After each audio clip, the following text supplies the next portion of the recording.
समरीन ने अनाया को नशीली दवाई पिला दी थी ताकि वो शर्जील के करीब ना जा सके, लेकिन नशा अनाया के दिमाग पर कुछ ज़्यादा ही चढ़ चुका था। वो बेहोश नहीं हुई थी, लेकिन उसका मन बहकने लगा था। आज तक वो शर्जील के करीब नहीं गई थी और ना ही शर्जील को अपने पास आने दिया था, क्योंकि शर्जील की मस्कुलर बॉडी देखकर वो डर जाया करती थी। लेकिन आज जब शर्जील कमरे में आया तो नशे में अनाया शर्जील को चूमती जा रही थी और शर्जील अपने जज्बातों पर काबू पाने की पूरी कोशिश कर रहा था, जबकि अनाया अपने हाथों से उसकी शर्ट खींच चुकी थी। अनाया, तुम मुझे खुद मजबूर कर रही हो। अब शर्जील अपने सब्र का बांध तोड़ता हुआ उसकी कमर पर हाथ रखे उस पर साया बनकर छा गया था। उसकी शिद्दतों के आगे अनाया नशे में भी दर्द से करा रही थी, लेकिन शर्जील की चाहत और भी बढ़ती जा रही थी। समरीन खान का इकलौता बेटा शर्जील खान, जिसे लेकर समरीन जी ने काफ़ी सपने सजा रखे थे, और सपने सजाती भी क्यों ना, शर्जील किसी हीरो से कम थोड़ी था। उसकी खूबसूरत जादू भरी पर्सनालिटी हर किसी को अपनी ओर खींचती थी। पैसे की भी कोई कमी नहीं थी और समरीन का इरादा था कि वो अपने शर्जील के लिए एक चांद सी लड़की लेकर आएंगी, जिसका बैकग्राउंड भी खूब अच्छा हो। लेकिन किस्मत ने कुछ ऐसा मोड़ लिया, समरीन खुद अपने ही जाल में फंस चुकी थी। अनाया, जो कहने को तो समरीन की सहेली की बेटी थी, लेकिन ऐसे हालात पैदा हुए कि शर्जील और अनाया का निकाह करवाना पड़ा। लेकिन दोनों अभी तक सुहागरात मनाने में कामयाब नहीं हो पाए थे। समरीन ने दोनों को इतना मौका ही नहीं दिया था, और आज जब उसे एक नाइट पार्टी में जाना पड़ा तो दोनों को अलग रखने के इरादे से वो अनाया को नशीली दवाई पूरी रात के लिए सुलाकर जाना चाहती थी। ऐसा करती हूँ, दूध में नशे की दवाई डालकर अनाया को दे देती हूँ, वो आराम से सो जाएगी। एक ही गोली रात भर उसके सोए रहने के लिए काफ़ी होगी। सुबह तक मैं भी वापस आ जाऊँगी, फिर खतरा टल जाएगा। समरीन चाय बनाते हुए खुद से बड़बड़ा रही थी। आज उसे एक बहुत ज़रूरी पार्टी में जाना था। अनाया को शर्जील के पास अकेले छोड़कर नहीं जाना चाहती थी। इतने दिनों से वो उन दोनों की रखवाली कर रही थी कि कहीं दोनों एक दूसरे के करीब ना हो जाएं। उसने एक मिनट के लिए भी दोनों को अकेला नहीं छोड़ा था, मगर अब उसकी मजबूरी बन चुकी थी। आज की पार्टी वो किसी भी हालत में मिस नहीं कर सकती थी। अनाया उसके साथ जाने के लिए कभी भी रजामंद नहीं होती, वरना वो अनाया को साथ ले जाती। और जिस तरह की गेट टुगेदर में वो जा रही थी, वो अनाया से छुपी रहे तो ज़्यादा बेहतर था। मगर अनाया से खतरा उन्हें वैसे ही था जैसे पहले दिन से था। इसीलिए उसने अनाया की चाय में नींद की गोली मिला दी। कहीं ऐसा न हो कि एक गोली कम पड़ जाए। चाय का कप अनाया के कमरे की तरफ ले जाते हुए वो अचानक पलटी थी और फिर एक और गोली उसकी चाय में मिक्स कर दी, और फिर जीत की मुस्कान चेहरे पर सजाए कप लेकर अनाया के कमरे की ओर बढ़ गई। अनाया अपने मोबाइल पर बिजी थी जब प्यार से उसके सर पर हाथ रखते हुए चाय का कप साइड टेबल पर रख दिया। अनाया को वाकई चाय की तलब महसूस हो रही थी। Thank you aunty, so much. आपको कैसे पता चला मुझे चाय पीनी है? अरे, मेरी बेटी को किसी चीज़ की ज़रूरत हो और मुझे पता न चले, ऐसा तो हो ही नहीं सकता। Thank you aunty, thank you so much. कहते हुए उसने चाय का कप उठा लिया और समरीन के सामने ही चाय का कप अपने होठों से लगा लिया। अनाया को चाय देने के बाद वो शर्जील के कमरे में आई और कहने लगी, शर्जील बेटा, मैं एक पार्टी में जा रही हूँ जहाँ पर NGOs अलग अलग काम की डिटेल्स के बारे में बात करेंगी। घर का ध्यान रखना। अनाया अपने कमरे में सो रही है, मैं सुबह तक वापस आ जाऊंगी। समरीन की बात सुनकर शर्जील ने हामी में सिर हिलाया। वो लैपटॉप पर ऑफिस का काम करने में व्यस्त था। कुछ वक्त बाद समरीन तैयार होकर पार्टी में चली गई, जबकि अनाया और शर्जील घर पर अकेले रह गए थे। अनाया अपने कमरे में थी। जब से उसने चाय पी थी उसका दिमाग एकदम सुन्न सा हो गया था। चक्कर आते हुए महसूस हो रहे थे। अपने होश को वो बमुश्किल संभाल रही थी, मगर फिर से उसकी सोचें बिखर जाती। दिमाग गोल गोल घूमने लगा। आंखों के सामने सतरंगी बुलबुले उड़ते हुए दिखाई देने लगे। सिर और गर्दन में भी दर्द होना शुरू हो चुका था। वो सिर पकड़कर बेड पर बैठ गई। न जाने उसे क्या हो रहा था। वो कुछ देर आराम करने के लिए बेड पर लेटी, मगर सिर में उठते दर्द ने उसे कराहने पर मजबूर कर दिया। उसने आज से पहले कभी भी किसी भी तरह का कोई नशा नहीं किया था, ना ही कोई स्लीपिंग पिल्स ली थी, इसीलिए उसकी तबीयत बिगड़ रही थी। वो बहुत मुश्किल से अपने कमरे से बाहर निकलकर किचन में आई और वहाँ से जूस का एक गिलास पिया। सिर दर्द कुछ कम हुआ था, मगर उसके रहे सहे होश भी जाते रहे। मन में कुछ अजीब सी गुदगुदी होने लगी थी। दिल एक अलग ही लय पर धड़कने लगा था। उसी पल शर्जील भी अपने कमरे से बाहर आया। उसने किचन के सिंक में आकर कप रखा और चुपचाप मुड़कर जाने लगा। हालांकि उसने किचन में अनाया को खड़े देख लिया था, लेकिन उसने उसे इग्नोर कर दिया। उसके करीब जाने या उससे बात करने का कोई फ़ायदा नहीं था। उल्टा कुछ पता नहीं था कि डर के मारे उसकी तबीयत खराब हो जाती, और इस वक्त तो समरीन भी घर पर नहीं थी। इसलिए शर्जील कोई भी प्रॉब्लम्स क्रिएट नहीं करना चाहता था और इसीलिए उसे इग्नोर करके अपने कमरे में जाने लगा। लेकिन जाने से पहले उसने फ्रिज खोला था ताकि पानी की बोतल भी साथ लेकर जाए। चोरी चोरी निगाहों से वो अनाया को भी देख लेता था, जो उस पर नज़रें जमाए खड़ी थी। शर्जील को अपने सामने देखकर अनाया का दिल और भी तेजी से धड़कने लगा था। खुद ब खुद उसका मन शर्जील की बाहों के लिए मचलने लगा। उसके चौड़े कंधे, मजबूत बॉडी अनाया को अपनी ओर खींचने लगी। अनाया ने मदहोश निगाहों से उसकी ओर देखा। उसकी मस्कुलर बॉडी जिसे देखकर पहले वो डर जाया करती थी, लेकिन आज उसे बहुत अच्छी लग रही थी। वो कितना ताकतवर और मजबूत कदकाठी का मर्द था। शर्जील तो किसी भी लड़की का आइडियल था, ख्वाब हो सकता था। अनाया ने शर्जील के उभरे हुए मसल्स पर निगाहें गड़ाते हुए सोचा। वो 2 कदम चलते हुए शर्जील के करीब आई। शर्जील पानी की बोतल लेकर घूमा तो अनाया से टकराते टकराते बचा। Are you okay? उसने हैरानी से अनाया की आंखों में देखते हुए पूछा। आज उसके चेहरे के रंग कुछ और ही कहानी बयान कर रहे थे।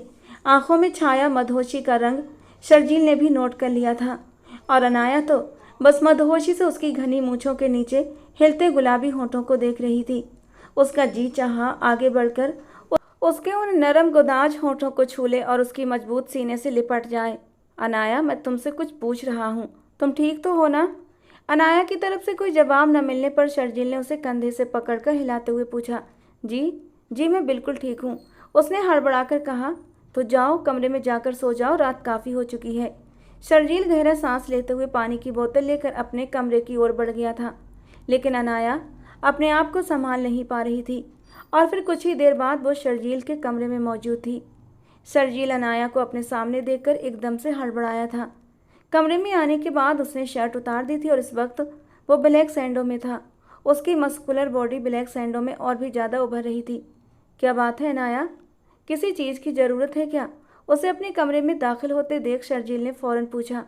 अनाया कभी भी बिना वजह उसके सामने नहीं आती थी, और उसके कमरे में तो कभी भी नहीं आई थी। 1-2 बार शर्जील उसके करीब भी हुआ था, मगर अनाया उससे डरती थी, इसीलिए उसने फ़ौरन खुद को उससे दूर कर लिया था। जबकि उनके बीच मौजूद रिश्ते की नाजुकता से वो दोनों ही भली भांति परिचित थे, मगर इसके बावजूद अनाया ने अपनी तरफ से हदें तय कर रखी थीं और शर्जील पर रोक लगाई हुई थी। वो दोनों ज़्यादा बात भी नहीं करते थे। अब अनाया की मौजूदगी उसके कमरे में शर्जील के लिए काफ़ी हैरानी का कारण थी। शर्जील की बात सुनकर भी उसने कोई जवाब नहीं दिया था, बल्कि उसकी ओर धीरे धीरे बढ़ने लगी। शर्जील को वो अपने होश में नहीं लगी। उसका अंदाज अजीब सा बहका हुआ सा था। वो फ़ौरन उठकर उसके पास आया। उसने सोचा कि शायद उसकी तबीयत खराब हो, मगर एकदम से ही अनाया उसके गले लग गई। अपनी नाजुक बाहों का घेरा उसकी कमर के गिर्द बनाए अनाया उसके सीने पर सिर रखे गहरी गहरी सांसें ले रही थी, जबकि शर्जील तो उसे एक लम्हे में ही सन्न रह गया। नरम नाजुक बदन शर्जील के मजबूत सीने से टकराया तो एक स्पार्क हुआ था शर्जील के पूरे बदन में। नरम गुदाज धड़कनें शर्जील को अपने सीने पर महसूस हो रही थीं और उसका दिल बुरी तरह से धड़कने लगा। धड़कनें तो अनाया के दिल की भी तेज हो रही थीं। दोनों की धड़कनें एक दूसरे के साथ मिलकर जोरों से धड़क रही थीं। कहाँ उसने कभी अनाया का हाथ भी नहीं पकड़ा था, और अब वो आकर उसके गले लग गई थी। सिर्फ इतना ही नहीं, अब वो बार बार अपने होंठ शर्जील के सीने पर रख रही थी। एसी होने के बावजूद शर्जील के माथे पर पसीना आ गया था।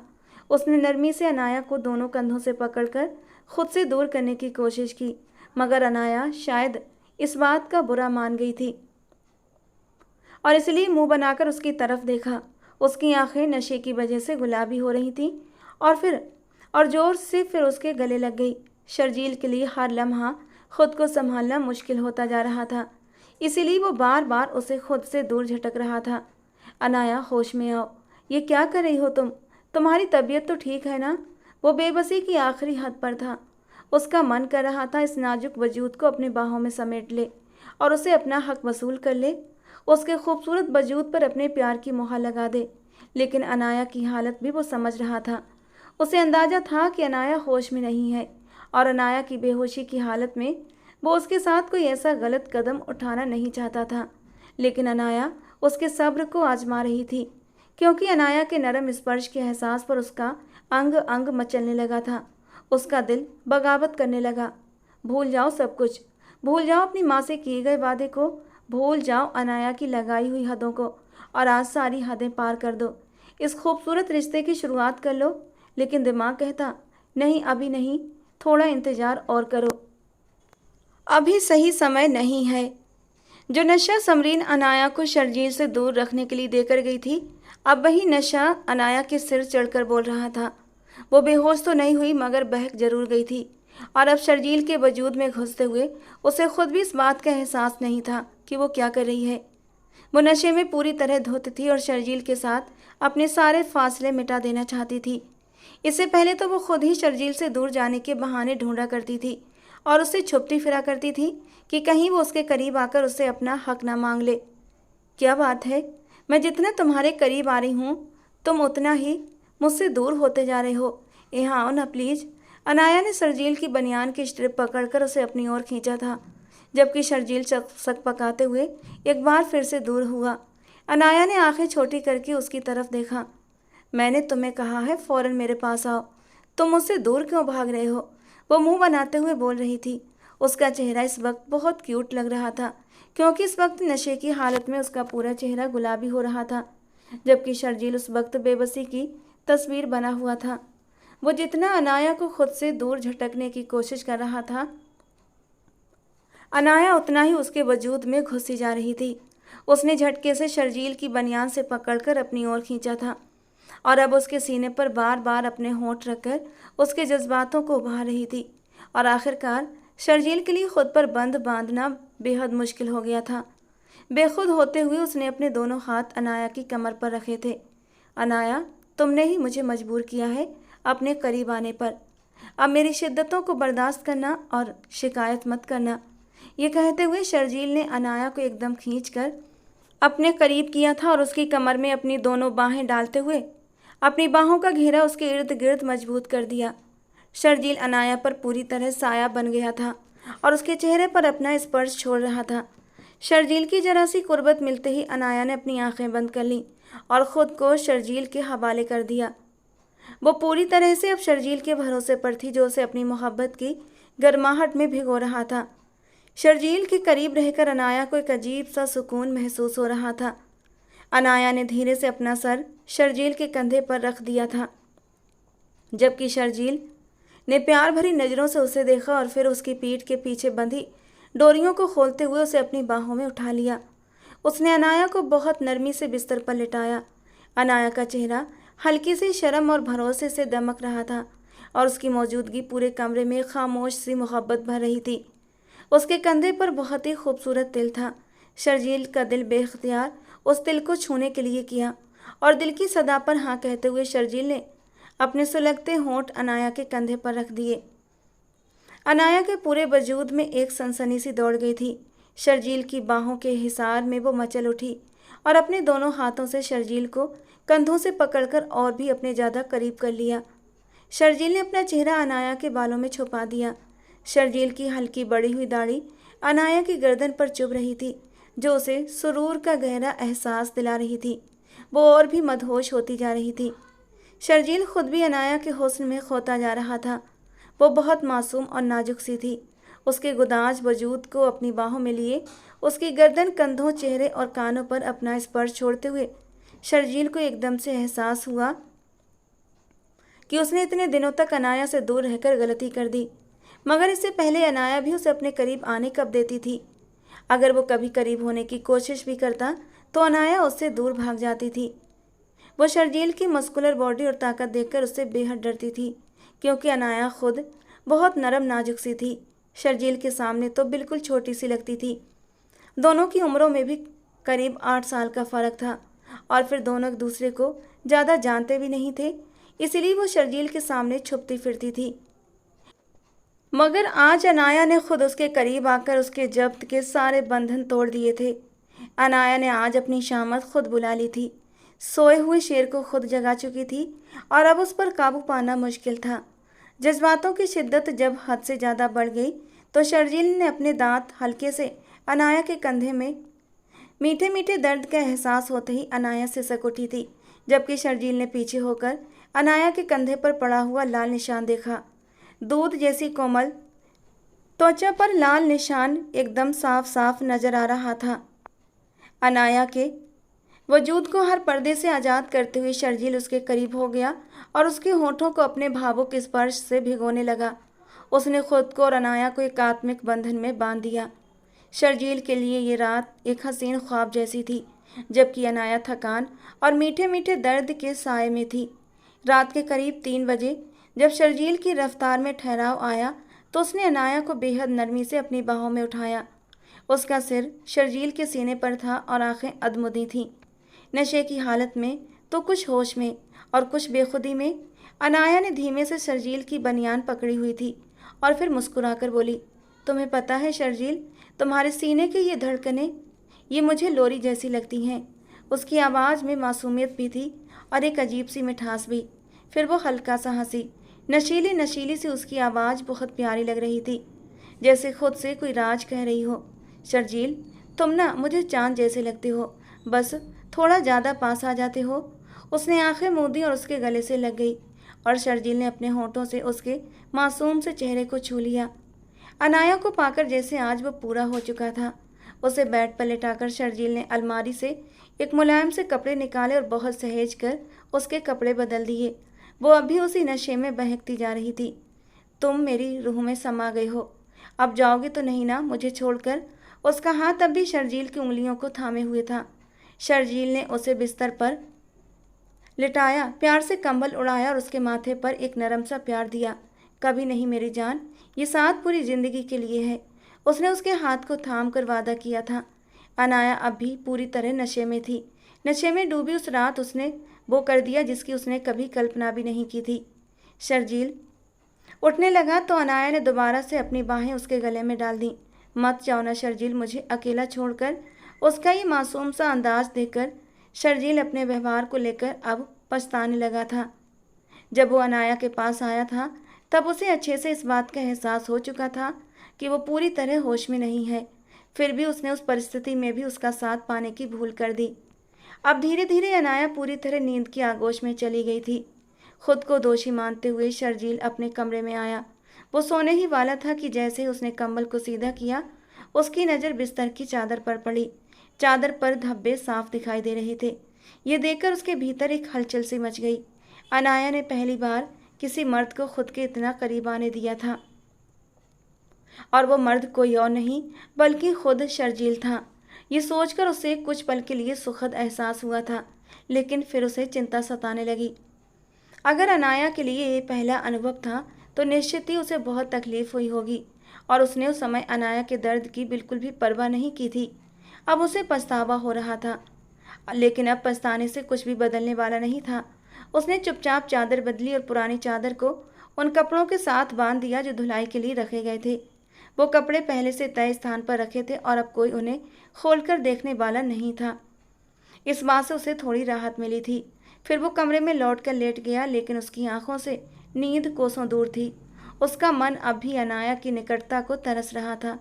उसे लग रहा था काश वो उसे अपनी बाहों में लेकर चैन से सो पाता, लेकिन अब ऐसा संभव नहीं था। सुबह होने को थी और वो नहीं चाहता था कि कोई ये जान पाए कि वो और अनाया एक दूसरे के बेहद करीब आ चुके हैं। उसे ये चिंता भी सता रही थी कि कहीं अनाया खुद ही ये बात किसी को बता ना दे। लेकिन फिर उसने खुद को समझाया कि अगर अनाया कुछ कहती है तो उनका आपसी संबंध ऐसा था जिसे नकारा नहीं जा सकता। दोनों एक दूसरे के लिए जायज़ थे, पति पत्नी थे, चाहे कोई उसे स्वीकार करे या नहीं। इन्हीं उलझनों में डूबा हुआ शर्जील कब नींद की आगोश में चला गया, उसे खुद भी पता नहीं चला। समरीन जब घर में आई तो सबसे पहले वो शर्जील के कमरे की ओर गई। शर्जील बिस्तर पर सो रहा था। उसने एक नज़र पूरे कमरे पर डाली और फिर पलटकर अनाया के कमरे की ओर चली गई। अनाया भी कमरे में गहरी नींद में बेसुध सो रही थी। उसका पूरा शरीर कंबल से ढका हुआ था और वो पूरी तरह नींद में डूबी हुई थी। चेहरे पर हल्की पीड़ा के भाव थे, मगर लाइट बंद होने की वजह से समरीन उन्हें देख नहीं पाई। समरीन संतुष्ट होती हुई अपने कमरे में चली गई। कपड़े बदलने के बाद वो आईने के सामने खड़ी हो गई। उसकी योजना सफल हो गई थी और अब उसे रात की होने वाली पार्टियों में शामिल होने का रास्ता भी मिल गया था। वो अनाया की वजह से नाइट पार्टीज में नहीं जा पाती थी, क्योंकि शर्जील और अनाया तब घर में अकेले होते थे और वो नहीं चाहती थी कि उनकी गैर मौजूदगी में दोनों को एक दूसरे के करीब आने का कोई मौका मिले। उसे इस बात का बहुत गुस्सा आता था कि वो अपनी पसंदीदा नाइट पार्टीज में नहीं जा पाती थी, मगर ये उसकी मजबूरी थी। वो किसी भी हाल में शर्जील और अनाया के बीच कोई नज़दीकी नहीं चाहती थी, लेकिन अब उसे ये तरीका मिल चुका था। उसने सोच लिया था कि वो आगे भी अनाया को नींद की गोलियां देकर सुला दिया करेगी और आराम से किसी भी पार्टी में चली जाया करेगी। उसे शर्जील की नेचर का तो अच्छे से अंदाजा था। वो कभी भी अनाया की मर्जी के बिना उसके करीब नहीं जाता, और जब अनाया को होश ही नहीं होता तो उनके बीच कोई नज़दीकियां नहीं बढ़ेंगी। अपनी सोच पर खुद को शाबाशी देती हुई समरीन कंबल में घुस गई और थोड़ी ही देर में गहरी नींद में डूब गई थी, ये जाने बिना कि अब उसकी सारी योजनाओं का कोई अर्थ नहीं बचा था, क्योंकि अब जो होना था वो तो हो चुका था। अनाया और शर्जील एक दूसरे के बेहद करीब आ चुके थे और अब दोनों के दिलों में इस रिश्ते की अहमियत पनप चुकी थी। अब वे हर मुश्किल को पार कर एक दूसरे की ओर बढ़ने लगे थे। अगले दिन जब अनाया की आंख खुली तो उसके पूरे शरीर में दर्द हो रहा था। उसे उठकर बैठना भी मुश्किल लग रहा था। कमर और पैरों में ऐसा दर्द था जो उसकी सहन शक्ति से बाहर था। उसने अपने दिमाग पर जोर डालते हुए पिछली रात की घटनाओं को याद करने की कोशिश की तो अचानक कई धुंधले लेकिन असरदार दृश्य उसकी आंखों के सामने तैर गए। वो खुद से सवाल करने लगी, पता नहीं मैंने कोई सपना देखा था या फिर ये सब सच में हुआ था। वो भीतर से उलझी हुई थी। उसकी हालत बहुत नाजुक हो रही थी। धीरे धीरे चलते हुए वो आईने के सामने आकर खड़ी हुई। गर्दन पर हल्के लाल निशान कुछ और ही कहानी बता रहे थे, और जैसे ही उसने अपने कपड़ों पर नज़र डाली वो चौंक गई थी। कल उसने जो कपड़े पहने थे वे अब उसके शरीर पर नहीं थे। किसी ने उसके कपड़े बदल दिए थे। वो खुद को बेहद थका हुआ और कमज़ोर भी महसूस कर रही थी, लेकिन अजीब बात यह थी कि उसके चेहरे पर एक अनोखी चमक थी, मानो उसकी रूह भी किसी के स्पर्श से महक रही हो। उसके पूरे वजूद से शर्जील की नज़दीकी की छाप साफ झलक रही थी, मगर फिर भी कोई घटना स्पष्ट रूप से उसे याद नहीं आ पा रही थी। वो शर्जील को पसंद करती थी, लेकिन अब तो शायद उससे मोहब्बत भी करने लगी थी, मगर फिर भी हर बार उसने खुद को उसके करीब जाने से रोक लिया था, जबकि दोनों के बीच एक वैध रिश्ता मौजूद था। और शर्जील की आंखों में उसने कई बार अपने लिए एक गहरी चाहत महसूस की थी, पर उसकी ताकतवर, काठी और गंभीर व्यक्तित्व को देखकर अनाया के भीतर कभी इतनी हिम्मत नहीं हुई थी कि वो उसके जज्बातों का खुलकर जवाब दे सके। ऊपर से समरीन का व्यवहार भी उसके लिए किसी डर से कम नहीं था। बस इसीलिए वो हमेशा शर्जील से एक दूरी बना रखती थी। उसका दिल लाख बार बार उससे मिलने को मचलता था, लेकिन वो अपने दिल की आवाज़ को अनसुना कर देती थी। वो एक हकीकत को समझने वाली लड़की थी और उसे कल्पनाओं से ज़्यादा सच्चाई की ज़मीन पर जीना अच्छा लगता था। उसने सोचा कि ठंडे पानी से नहा ले, उसके बाद शायद वो थोड़ा सा ताज़ा महसूस करेगी। ये सोचते हुए वो वॉशरूम में चली गई, लेकिन जैसे ही वहाँ उसने अपने अपने कपड़े देखे वो बुरी तरह से चौंक गई थी। उसने जल्दी से पर्दे खींचे और जब अपने कपड़े उतारे तो अनायास ही उसने अपने मुंह पर हाथ रख लिया। उसे समझ नहीं आ रहा था कि रात को आखिर हुआ क्या था। दिमाग एकदम सुन्न होने लगा। उसे इतना तो याद था कि वो रात को जूस पीने के लिए किचन में गई थी और फिर लिविंग रूम में भी बैठ गई थी। तभी शर्जील वहाँ आया था और वो उठकर उसकी तरफ बढ़ी थी। उसके बाद की घटना उसे ठीक से याद नहीं थी, लेकिन कमरे की कुछ कुछ बातें उसके दिमाग में तैर रही थीं। जब शर्जील उसके बेहद करीब हुआ था और वो दर्द की तीव्रताओं से सिसक रही थी, उसे रोकने की भी कोशिश कर रही थी, मगर उसकी सुनवाई नहीं हुई थी। पहले तो उसने इन सब बातों को एक बुरा सपना समझा था, मगर अपने शरीर के दर्द और कपड़ों की हालत देखकर वो ये समझ चुकी थी कि रात को उसके और शर्जील के बीच हर दूरी मिट चुकी थी। मगर ये सब उसकी बेहोशी और नासमझी की हालत में हुआ था। उसकी तबीयत ठीक नहीं थी, होश पूरी तरह साथ नहीं दे रहे थे, और इसी बात का शर्जील ने फ़ायदा उठाया था। एक तेज गुस्से की लहर उसके पूरे शरीर में दौड़ गई। मैं तो इतने दिनों से शर्जील को एक अच्छा इंसान समझ रही थी, मगर यह भी एक आम मर्द निकला जिसने मेरी लाचारी का फ़ायदा उठाया। अनाया बड़बड़ा रही थी, उसकी आंखों में आंसू भर आए थे। अगर समरीन को ये सब पता चल जाता कि उसकी गैर मौजूदगी में ये सब कुछ हुआ है तो वो सारा दोष उसी पर डाल देती। शर्जील ने उसे बहुत बुरी तरह फंसा दिया था। अब तो वो बोलने के भी लायक नहीं बची थी। जितने दिन से वो शराफत का दिखावा करता रहा, अकेले पाकर उसने उस नकाब को भी उतार फेंका था। वो मन ही मन अब शर्जील से बुरी तरह नाराज होती जा रही थी। उसे इस बात का जरा भी अंदाजा नहीं था कि रात को वो खुद ही शर्जील के करीब गई थी और अनजाने में उसे अपने पास आने के लिए उकसाया था। काफ़ी देर तक रोने के बाद उसने ठंडे पानी से नहाने का फैसला किया। नहाते समय जब उसने अपने शरीर पर पड़े निशानों को देखा तो उसे एहसास हुआ कि रात को शर्जील ने कितनी तीव्रता से उसके शरीर को छुआ और अपनी शिद्दतों से उसे निढाल कर दिया था। ठंडे पानी के शावर से उसे थोड़ी राहत मिली थी।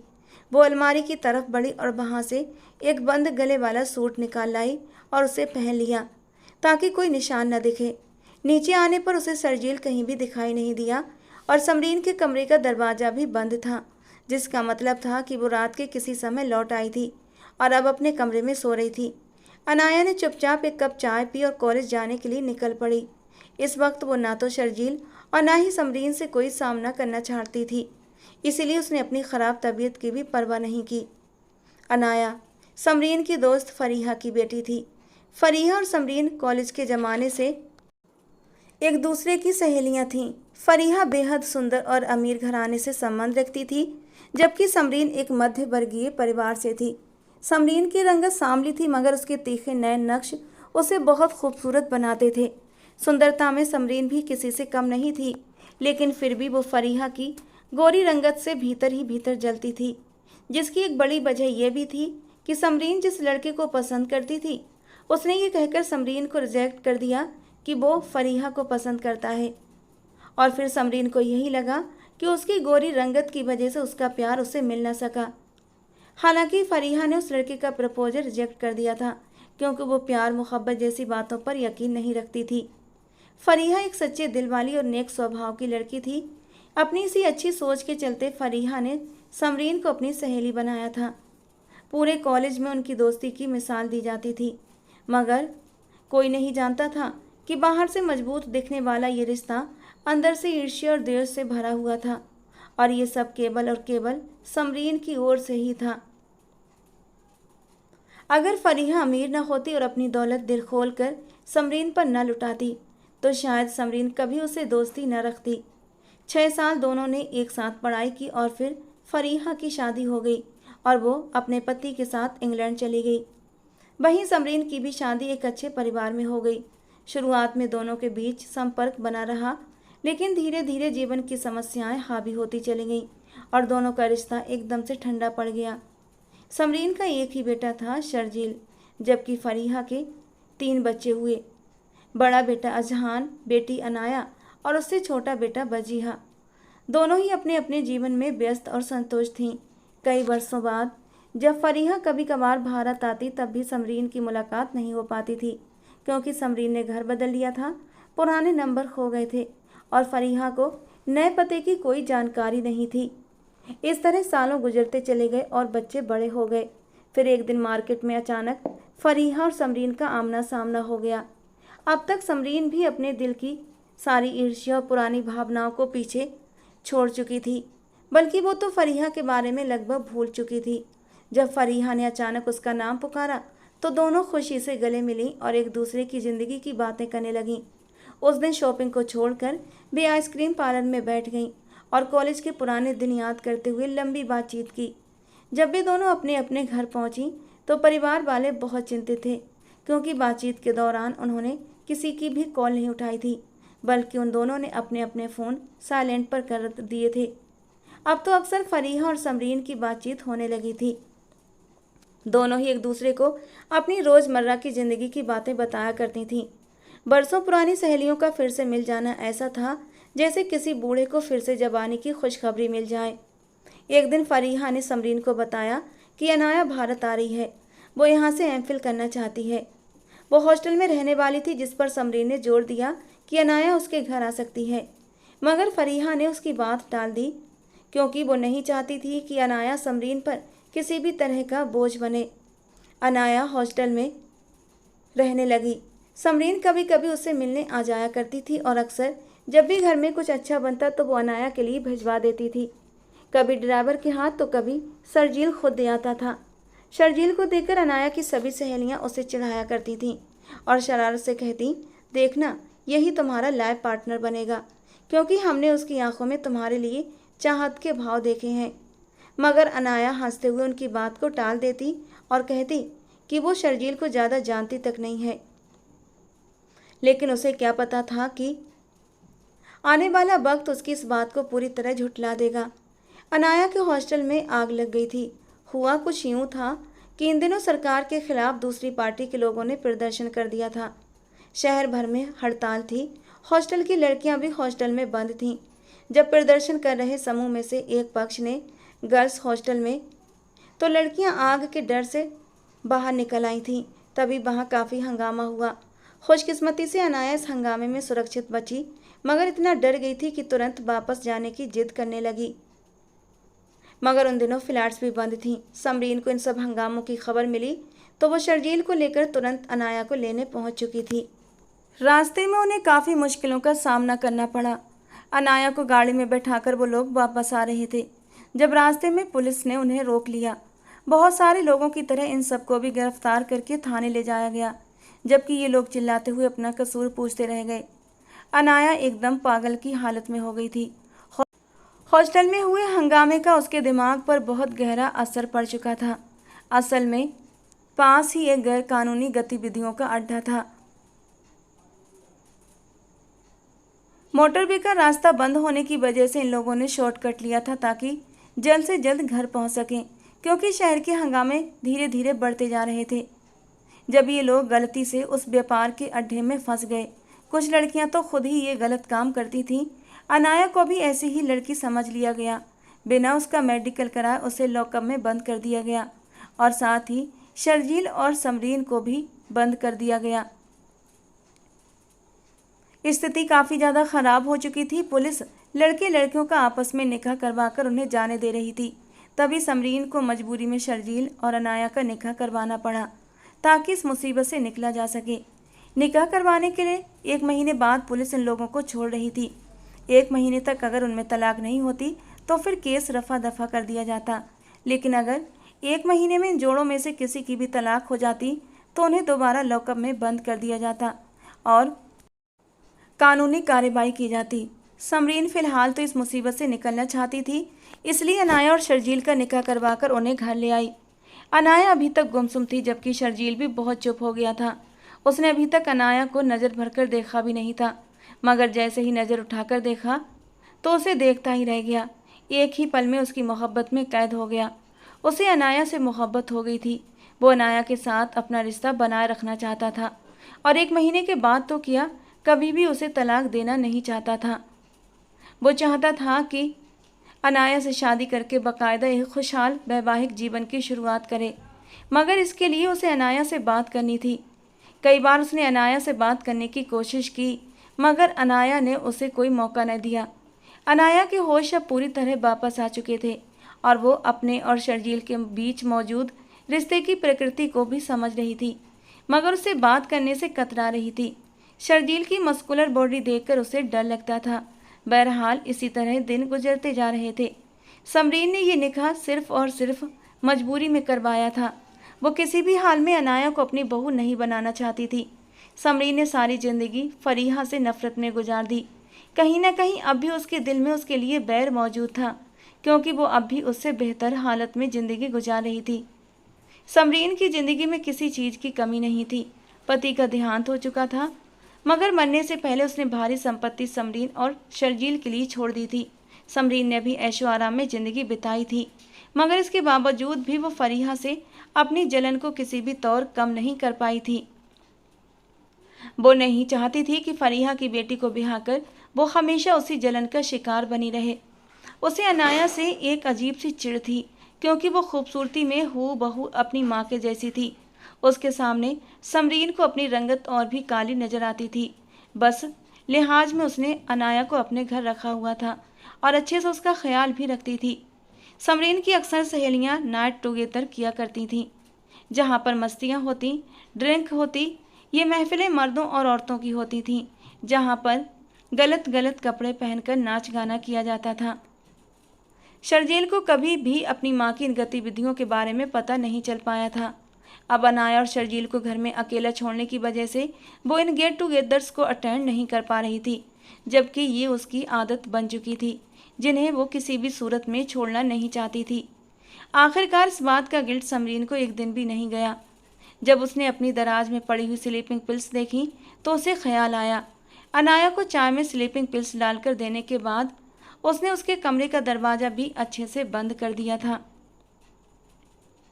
उसे लगा कि चाय पीने के बाद अनाया गहरी नींद सो जाएगी, लेकिन वो नशा उसे सुलाने की बजाय उसके दिमाग को बहकाने का कारण बन गया था और वो सब कुछ हो गया जिसका डर समरीन को था। मगर समरीन को अभी तक इस बात की खबर नहीं हुई थी, जबकि अनाया गंभीरता से शर्जील के साथ अपना रिश्ता ख़त्म कर देने के बारे में सोच रही थी, क्योंकि शर्जील ने उसका बेहोशी में जो फ़ायदा उठाया था उसे बिल्कुल भी पसंद नहीं आया था। सुबह से ही वो शर्जील के सामने नहीं आई थी, उससे बचने की भरपूर कोशिश कर रही थी, लेकिन शर्जील तो अब उसका दीवाना हो चुका था। उससे बात करने का, उसके करीब जाने का मौका ढूंढ रहा था, लेकिन उसकी प्यासी निगाहें प्यासी ही रह जाती। 1 महीना पूरा होने में लगभग 6 दिन बाकी थे। ठीक 8 दिन बाद वो शर्जील से तलाक ले लेगी और वापस अपनी माँ के पास चली जाएगी। अब उसे भारत में नहीं रहना था, ना ही कोई एमफिल करना था। वो यहाँ के हालात से बहुत ज़्यादा डर चुकी थी। भले ही वो शर्जील को ज़्यादा नहीं जानती थी, मगर जिस तरह शर्जील ने कभी उसका फ़ायदा उठाने की कोशिश नहीं की थी, उसे लगा था कि शर्जील एक अच्छा इंसान है और वो उसके साथ ज़िंदगी गुजार सकती है। मगर उसकी अनजानगी में जब से शर्जील ने उसका फ़ायदा उठाया था, उसे शर्जील से अजीब सी चिढ़ हो गई थी। वो घर आई तो शर्जील छत से नीचे आ रहा था। अनाया को देखकर एकदम ठहर गया। उसकी आंखों में नरम गरम से जज्बात पनप उठे और अनाया को देखकर वो हल्का सा मुस्कुराया। मगर अनाया ने उसकी तरफ देखा और अपने कमरे में जाकर दरवाज़ा अंदर से बंद कर लिया। उसकी आंखों के भाव बिल्कुल भी शर्जील से छुपे हुए नहीं थे, मगर वो उसके गुस्से की वजह जान नहीं पा रहा था। शर्जील घर के पीछे के गार्डन में चला गया और शाम तक वहीं बैठा रहा। अनाया अपने कमरे से निकली तो शर्जील को घर में न पाकर सुकून का सांस लिया। समरीन से मिली और अपनी किताबें उठाकर छत पर चली आई। मौसम बेहद सुहाना हो रहा था। बादल छाए हुए थे और किसी भी वक्त तो बारिश हो सकती थी। हालांकि ये मौसम बारिश में भीगने का नहीं था, मगर जलते हुए दिल को सुकून पहुंचाने के लिए अनाया उस वक्त कुछ भी कर सकती थी। वो किताबें खोलकर बैठी हुई थी, लेकिन पढ़ाई में भी उसका मन नहीं लग रहा था। बार बार रात के आधे अधूरे मंजर उसके दिमाग में घूम रहे थे, उसे बेचैन कर रहे थे। उसका दिल शर्जील की कुर्बत पाने के लिए मचल रहा था, मगर उसी के साथ उसे शर्जील पर बेहद गुस्सा भी आ रहा था, जिसने उसका फ़ायदा उठाया था। ये बात उसके दिमाग से निकल ही नहीं रही थी। आसमान से कुछ बूंदें गिरी तो वो किताबें बंद करके छत से नीचे आ गई। किताबें वापस रखकर वो दोबारा छत पर गई थी। देखते ही देखते बारिश तेज हो गई और वो उसमें भीगने लगी। कपड़े शरीर से चिपक चुके थे, मगर छत पर उसे देखने वाला कोई नहीं था, इसलिए उसने परवाह नहीं की। मगर पिछले आंगन में खड़ा शर्जील उसे देख चुका था और उससे बात करने का इरादा लेकर घर में आ गया। समरीन किचन में थी, वो सीधा छत पर चला गया। छत पर आकर जब उसने सामने का नज़ारा देखा तो एकदम साकित हो गया। अनाया गोल गोल घूमते हुए बारिश में भीग रही थी। लंबे बाल भीग कर उसकी पीठ पर और कुछ चेहरे से चिपके हुए थे। कपड़े भीग कर शरीर से चिपके हुए थे, जो उसके शरीर के सारे नक्शों को साफ दिखा रहे थे। वो चलती फिरती कयामत लग रही थी। शर्जील खुद पर काबू न रख सका और उसके बिल्कुल पीछे जाकर खड़ा हुआ और उसके बालों को छू लिया। अनाया एकदम करंट खाकर पीछे पलटी और अपने पीछे खड़े शर्जील को देखकर एकदम साकित हो गई। दोनों ही एक दूसरे की आंखों में देख रहे थे। बीच में जायज़ रिश्ता था दोनों के। शर्जील को भी अनाया पर अपने हक का पूरा एहसास था। उसने बिना किसी झिझक के अनाया की कमर में हाथ डालते हुए उसे अपने करीब कर लिया। बारिश लगातार दोनों को भिगो रही थी।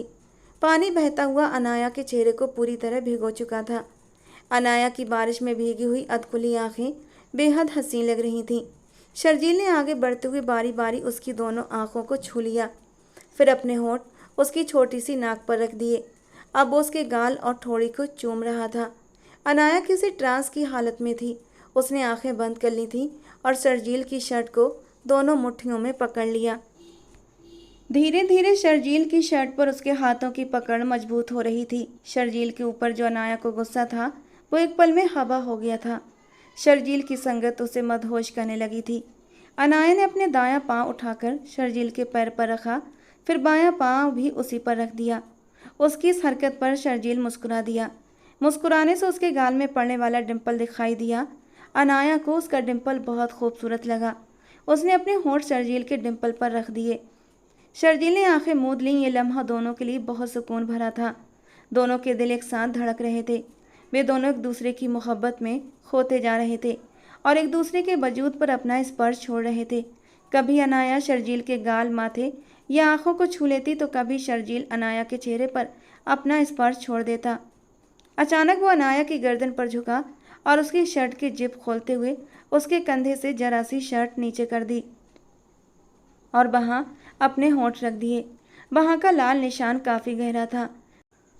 उसने अपना हाथ उस निशान पर रखा और धीरे से मुस्कुरा दिया। अनाया ने शर्जील के सीने पर अपना सर रख दिया था। वो अब भी उसके पैरों पर खड़ी हुई थी।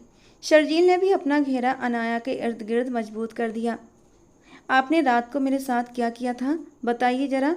हल्की नाराजगी लिए अनाया ने शर्जील के कान में सरगोशी की। जो कुछ किया था तुमने खुद ही किया था, मैंने तो कुछ भी नहीं किया। वो हल्के से हंसते हुए उसके लबों को अपने लबों से टच कर गया। क्या मतलब? उसने आंखें बड़ी करते हुए शर्जील को देखा। मतलब तुम रात नशे में पूरी तरह से चूर थीं, खुद ही मेरे कमरे में आई थीं और खुद ही अपना आप मेरे हवाले कर दिया था। अब मैं कोई इतना बड़ा पीर बाबा तो हूँ नहीं कि मेरी खूबसूरत सी बीबी खुद मेरे करीब चलकर आए और मैं उसे उसका हक देने से मना कर दूँ। बस जब तुमने मुझे अपने नरम होठों से छुआ तो मैं भी बह गया था और फिर सब कुछ होता चला गया। वो आंखों में ढेर सारी चाहत और शरारत समेटे उसकी आंखों में देख रहा था और शर्म के मारे अनाया का चेहरा लाल हुआ था। आप बहुत गंदे हैं, आप मुझे होश भी तो दिला सकते थे ना, लेकिन नहीं, आपने मेरा फ़ायदा उठाया। शर्जील ने उसके लबों पर अपनी उंगली रख दी। फ़ायदा नहीं था, वो मोहब्बत थी। पति पत्नी हैं हम दोनों, एक दूसरे पर हक है हमारा। ये मिलन के पल तो बहुत पहले हमारी ज़िंदगी में आ जाने चाहिए थे, लेकिन मैं तुम्हारी हाँ का इंतज़ार कर रहा था। लेकिन अब जो कुछ भी हो चुका है वो बहुत ही खूबसूरत एहसास है। रात को हमारे बीच की सारी दूरियां मिट गईं। वैसे एक बात कहूँ अनाया, तुम बहुत खूबसूरत हो, नरम मुलायम मक्खन के जैसी, और तुम्हारे सीने पर एक काला तिल जिसे बार बार छूने को मन कर रहा था। उसने अनाया के सीने पर हाथ रखते हुए कहा था और हल्के से दबा भी दिया था। अनाया की एक सिसकी निकली थी। वो शर्म के मारे शर्जील के सीने से लिपट गई। बहुत बेशर्म हैं आप, कहते हुए वो अपने हाथों के छोटे छोटे मुक्के शर्जील के सीने पर मारने लगी। इतना तो उसे भी पता था कि रात चाय पीने के बाद उसे पता नहीं क्या हो गया था। शर्जील जरूर सच कह रहा था।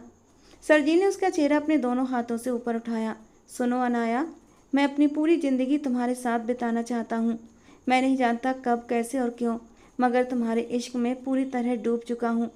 धीरे से कहते हुए शर्जील अनाया के कानों में मोहब्बत का जादू फूंक रहा था। शर्जील के अल्फाज सुनते ही अनाया भी सम्मोहित हो गई थी। अगर उसके बस में होता तो अपनी पूरी ज़िंदगी शर्जील के साथ गुजार देती, मगर अचानक उसके दिमाग में समरीन के शब्द गूंजने लगे। उसने साफ अनाया को वार्न कर दिया था, कभी भी शर्जील के करीब आने की कोशिश मत करना। ये रिश्ता सिर्फ एक मजबूरी के तहत बांधा गया है। 1 महीना होते ही तुम दोनों अलग कर दिए जाओगे और मैं नहीं चाहती तुम दोनों के बीच कोई भी रिश्ता बने। दर्द की एक तेज लहर अनाया के वजूद में उतर गई। वो शर्जील से उसकी माँ की शिकायत नहीं कर सकती थी, क्योंकि उसे पता था वो अपनी माँ से बहुत प्यार करता है। एक गहरा सांस लेते हुए वो शर्जील से एक झटके से दूर हुई थी और अपने शब्दों में ज़बरदस्ती की नफरत के भाव लाते हुए बोली, मगर मुझे आपके साथ अपनी ज़िंदगी नहीं गुजारनी। मैं ऐसे इंसान के साथ अपनी ज़िंदगी का एक पल भी क्यों गुजारूं जो दूसरों की नासमझी और लाचारी का फ़ायदा उठाए। कुछ भी कहो, रात में आपने जो कुछ भी मेरे साथ किया है ना, वो गलत था। मैं नशे में थी और आपने मेरा फ़ायदा उठाया। क्या मतलब है तुम्हारी इस बात का? अनाया, ये तुम कैसी बातें कर रही हो? शर्जील उसकी बात सुनकर हैरान हुआ था। लेकिन ये वक्त तो गुस्सा करने का नहीं बल्कि सफाई देने का था। अनाया की आंखों में जो ठंडापन था वो शर्जील पहले भी देख चुका था और उसी की वजह जानने वो इस वक्त अनाया के पीछे छत पर आया था, मगर उसके जादू में खो गया था।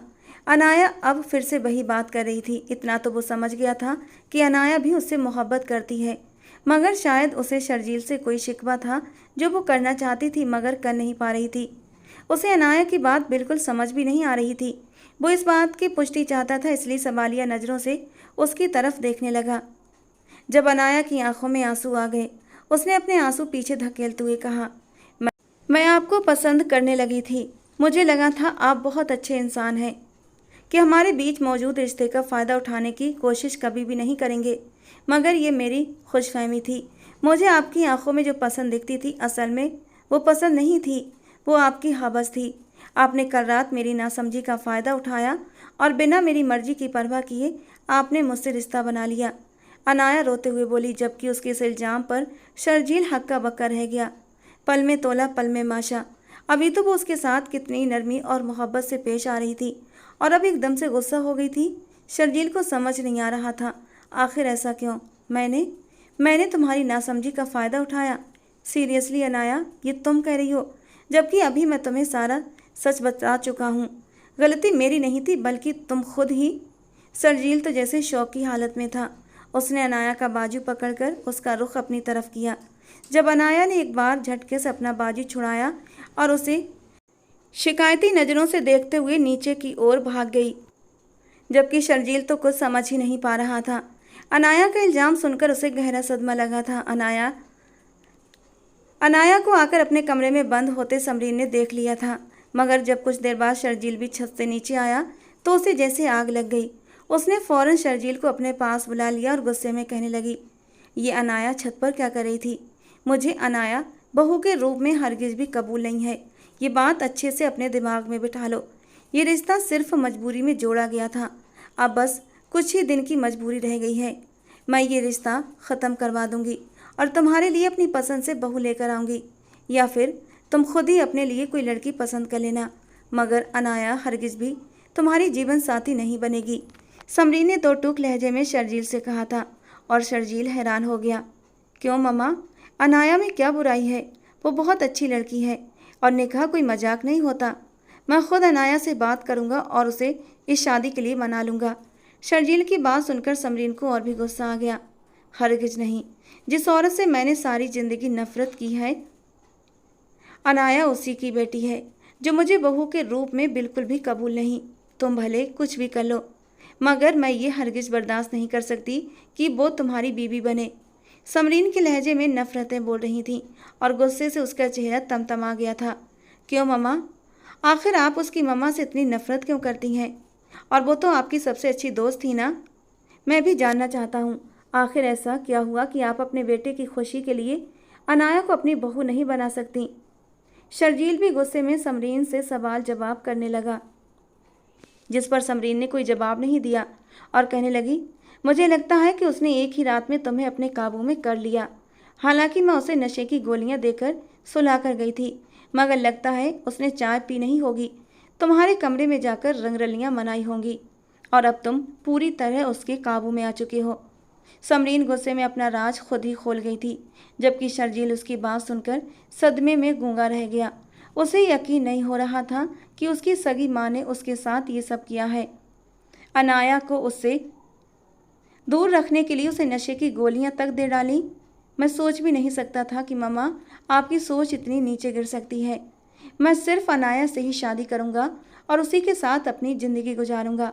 इसके अलावा मैं किसी और के बारे में सोच भी नहीं सकता। और अगर आपने मेरी अनाया से शादी कराने के लिए हामी नहीं भरी तो मैं ये घर छोड़ दूंगा। मैं हमेशा के लिए आपको छोड़कर चला जाऊंगा। मैंने आज तक आपकी किसी भी गतिविधि में आपको टोका नहीं, क्योंकि वो आपकी ज़िंदगी थी और उसे कैसे जीना है ये आपका हक था, आपका फैसला था। मगर मैं आपको ये हरगिज़ इजाज़त नहीं दूंगा कि आप मेरी ज़िंदगी का फ़ैसला करें। शर्जील ने समरीन को न सिर्फ अपना फ़ैसला सुना दिया था, बल्कि साथ ही ये भी जता दिया कि वो उनकी किसी भी गतिविधि से बेखबर नहीं है। समरीन तो ये सुनकर बिल्कुल साकित रह गई थी। अब तो उसे अपने बेटे को अपने पास रखने के लिए कोशिशें करनी थीं और उसकी सबसे अहम कड़ी अनाया ही थी। वो जल्दी से अनाया के कमरे की ओर बढ़ी, जबकि समरीन को अनाया के कमरे की ओर जाते देखकर शर्जील भी तुरंत समरीन के पीछे पीछे अनाया के कमरे में गया था ताकि समरीन को रोक सके, कहीं वो अनाया को कुछ सख्त सुनाने न लगे। अगर ऐसा हो जाता तो अनाया हरगिज भी उसके साथ अपना रिश्ता बरकरार न रखती। इतना तो वो जान ही चुका था कि अनाया ने समरीन की दी हुई नशे की हालत में ही बहकर उसके साथ ये रिश्ता बनाया था और अब उसे कुछ भी याद नहीं था। इससे पहले कि वो अनाया के कमरे में दाखिल होता, अंदर से आने वाली आवाज़ें सुनकर वहीं ठहर गया। समरीन रो रही थी और अनाया से माफ़ी भी मांग रही थी। मुझे माफ़ कर दो बेटा, मुझसे बहुत बड़ी गलती हो गई। मैं हर रोज़ रात को स्लीपिंग पिल्स लेती हूँ, वही मैंने चाय में मिलाई थी और फिर वही चाय तुम्हें दे दी, जिसकी वजह से तुम बहकर शर्जील के करीब चली गई और तुम दोनों ने अपना रिश्ता मुकम्मल कर लिया। मगर अब शर्जील को गलतफहमी हो गई है।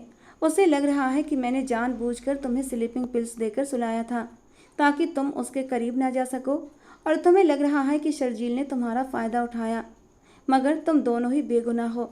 गलती सारी मेरी है।